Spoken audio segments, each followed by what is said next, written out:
hanche, position, 100 kg, elle sortait des omoplatas.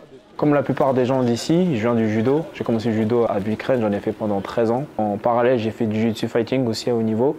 Donc tout ce qui est base de corps à corps, ça m'a beaucoup aidé. Avec le temps, avec Gaëtan, j'ai plus appris à mixer mon jeu, c'est-à-dire aller plus chercher des techniques de lutte libre, tout ce qui est en dessous de la ceinture. Tout ce qui est au-dessus de la ceinture, je savais le faire, mais sans kimono, en fait, il faut juste adapter un petit peu ton jeu.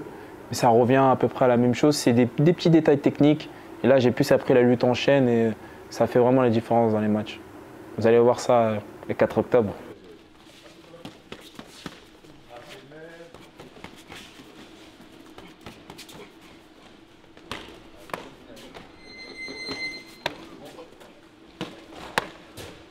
Quand je suis arrivé au club, les anciens, je les voyais avec un peu des yeux qui brillaient. Et maintenant, c'est les nouveaux qui me regardent de la même façon, donc ça en dit long. C'est-à-dire que le travail fonctionne bien, qu'on commence à avoir un petit statut entre guillemets, mais ça ne change rien. La seule chose, c'est un petit peu de pression quand on combat. Quand tu combats, tu te représentes, mais pas que toi. Tu représentes tout un groupe, tu représentes ton coach, ta ville. Tu n'es pas tout seul. Mais je le prends plutôt positivement. Une bonne pression pour quand j'arrive. J'ai un jeu qui est assez varié, donc en fonction du combattant qui est en face de moi, on regarde mes points forts, on exploite ses points faibles et on travaille dessus. On travaille sur une partie de mon jeu. Parfois je peux tout mixer ou parfois on va plus se concentrer sur le pied-point, défense de lutte ou autre.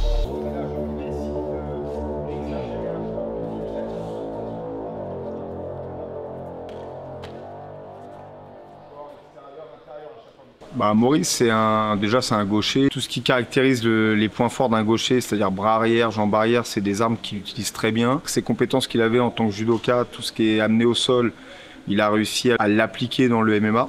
Donc il est très fort sur les transitions, que ce soit en défense comme en attaque. Et puis c'est un garçon qui est très complet, qui a une grosse condition physique. Il est très généreux dans ses combats, c'est-à-dire qu'il met beaucoup de débit. Et c'est compliqué pour ses adversaires d'inverser la tendance pendant un combat.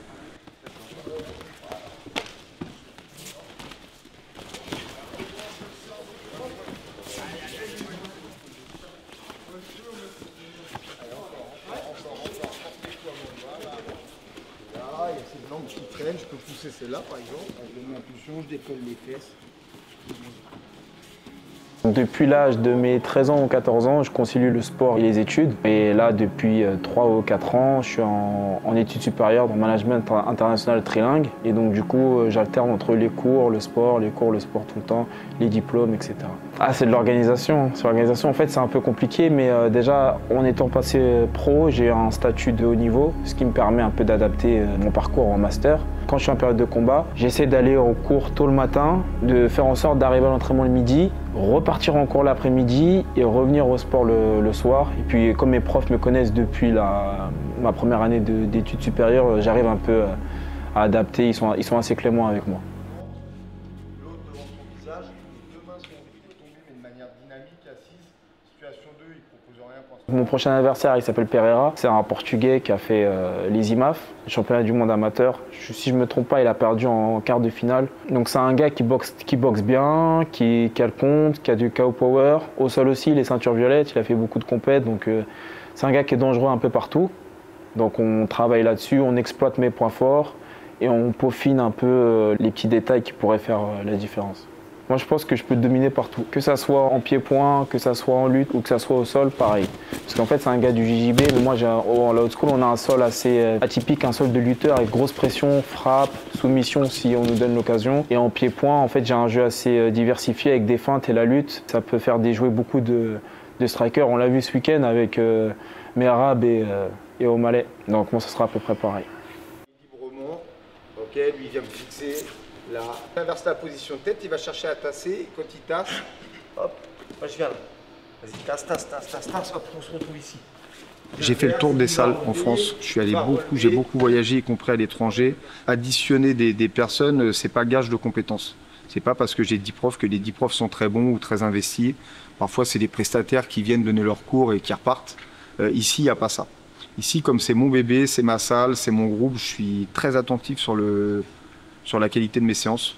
Je les prépare, J'essaie d'avoir une vision à court, moyen et long terme sur ce que j'apporte dans les cours. Et surtout, il y a une colonne vertébrale. Entre les séances de boxe, de lutte et de sol, il y a toujours une continuité pédagogique et une logique de travail. Parce que c'est moi qui centralise les choses. Donc potentiellement, la réussite de mon groupe, sa formation peut venir de là. C'est pas une certitude, hein, mais j'aurais tendance à croire que ça vient de là. C'est une recette qui semble fonctionner. Je sais pas quelles en sera les limites. On verra. Hein. Peut-être qu'effectivement, arriver à très haut niveau, j'aurai besoin d'aménager notre fonctionnement.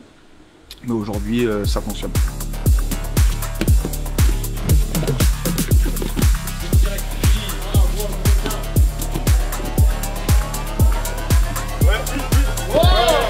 On a vu un gars qui a fait aussi les IMAF, Alvid Assouyev, qui est rentré dans le roster à l'AEF. Ça m'évoque un petit match pour la ceinture en février, ça me botterait bien sur Paris. Et comme ça ferait taire beaucoup de détracteurs. Et leur montrer que peu importe d'où tu viens, que tu sois tchétchène ou je ne sais quoi, ça change rien. Tu vas te faire démarrer comme tout le monde.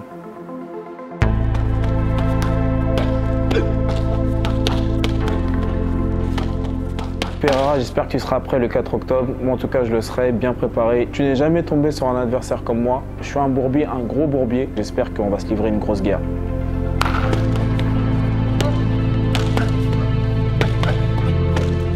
Les gars, prenez votre billet pour la EF9, 4 octobre. Encore une fois, ça va être un gros spectacle. Cette fois-ci, je prends un gros poisson pour les gens qui se sont dit oui, le match d'avant, c'était trop court, etc. Vous verrez bien. Un gars qui a fait les championnats du monde. Vous allez voir du spectacle, on va vous en donner bien comme il faut. Passez en DM pour les codes promo, ça va chier.